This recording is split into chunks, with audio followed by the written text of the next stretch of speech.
Bonjour à tous. Aujourd'hui, sur l'émission Histoire d'une femme, nous allons accueillir une femme agrégée de philosophie qui a révolutionné la condition des femmes. J'ai nommé Simone de Beauvoir. Bonjour Simone. Bonjour. Aujourd'hui, nous vous accueillons sur le plateau pour parler de votre livre Le Deuxième Sexe, qui a fait 750 000 exemplaires, notamment aux États-Unis. Pouvez-vous nous parler de votre livre? Eh bien, j'ai écrit mon essai nommé Le Deuxième Sexe en 1949, où j'ai rassemblé toutes mes thèses par rapport aux conditions de la femme dans notre époque actuelle.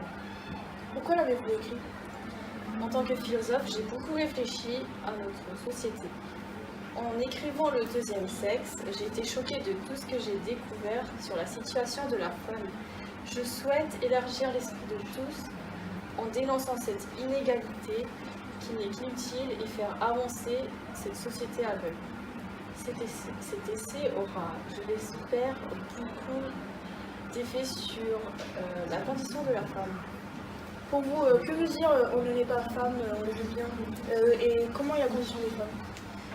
Être une femme n'est pas une donnée naturelle. Ceci est le fruit de l'histoire, de la civilisation. L'homme a toujours eu le pouvoir grâce à sa forte carrure et en mettant en arrière les femmes. L'apprentissage de l'enfant-fille est différent de l'enfant-garçon. Je parle de socialisation différenciée, c'est-à-dire que suivant le sexe de l'enfant, la société va lui apprendre le comportement de genre qui lui correspond. On apprendra à la fille à être une bonne femme de foyer, qui fera manger, qui s'occupera des enfants à la maison alors que le mari rapporte l'argent et a tous les droits, il est libre. La femme est soumise à l'homme et n'a pas son mot à dire. Que diriez-vous à ces femmes qui vous écrivent tous les jours? Vous, mères, sœurs, filles, citoyennes, professeurs, scientifiques, battons-nous pour des conditions de vie meilleures. Cette inégalité n'a pas lieu d'être et nous devons nous faire entendre. Et j'ai aussi autre chose à dire. Ce message est destiné aussi bien aux femmes qu'aux hommes.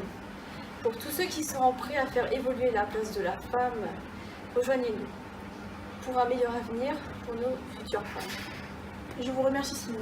À bientôt sur Histoire d'une femme.